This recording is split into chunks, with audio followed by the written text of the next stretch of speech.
माजी केंद्रीय मंत्री शरद पवारांनी आज संसदेत पंतप्रधान नरेंद्र मोदींची भेट घेतल्यानं सर्वांच्याच भुवया उंचावल्या। शरद पवार यांनी त्यांची ही भेट राजकीय नसल्याचंही सांगितलं। शेतीच्या विषयाशी संबंधित ही भेट होती, पण सध्याच्या परिस्थितीत महाराष्ट्रात महायुतीचं सरकार सत्तेवर आल्यानंतर नवी समीकरणं जुळतील असं चित्र दिसू लागलंय। पंतप्रधान नरेंद्र मोदींची शरद पवारांनी भेट घेतल्यानंतर उपराष्ट्रपती जगदीप धनखड यांचीही त्यांनी भेट घेतली। यावेळी साताऱ्यातील फलटणमधील 2 शेतकरी शरद पवारांसोबत होते। त्यावेळी त्यांनी त्यांच्या शेतात पिकवलेली डाळिंबांची पेटी ही उपराष्ट्रपतींना भेट म्हणून दिली। जो किसानों की उनकी मुलाकात करनी थी, जिन्होंने बागवानी के क्षेत्र में अच्छा काम किया था, वो उनको दिखाना था। बाकी कुछ लोग 5 मिनट की थे। सर, कोई महाराष्ट्र को लेकर कोई बात हुई सर? कोई चर्चा सर? कोई भी चर्चा? आणि आता बातमी क्रिकेटशी संबंधित।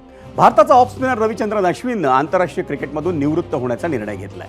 भारत आणि ऑस्ट्रेलिया संघांमधली ब्रिस्बेनची 3री कसोटी आज अनिर्णित राहिली।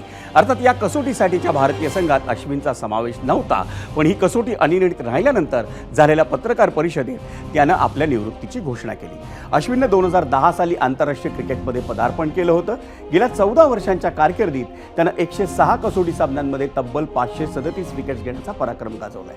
कसोटी क्रिकेटच्या इतिहासात तो अनिल कुंबळेनंतर भारताचा दुसरा यशस्वी गोलंदाज ठरला। आणि विशेष उल्लेखनीय बाब म्हणजे अश्विननं कसोटी कारकिर्दीत 6 शतकं आणि 14 अर्धशतकांसह 3503 धावांचा रतीबही घातलाय। त्यामुळे कसोटी कारकिर्दीत 3000 पेक्षा जास्त धावा आणि 300 पेक्षा अधिक विकेट्स घेणारा तो भारताच्या 11 अष्टपैलूंपैकी एक ठरला।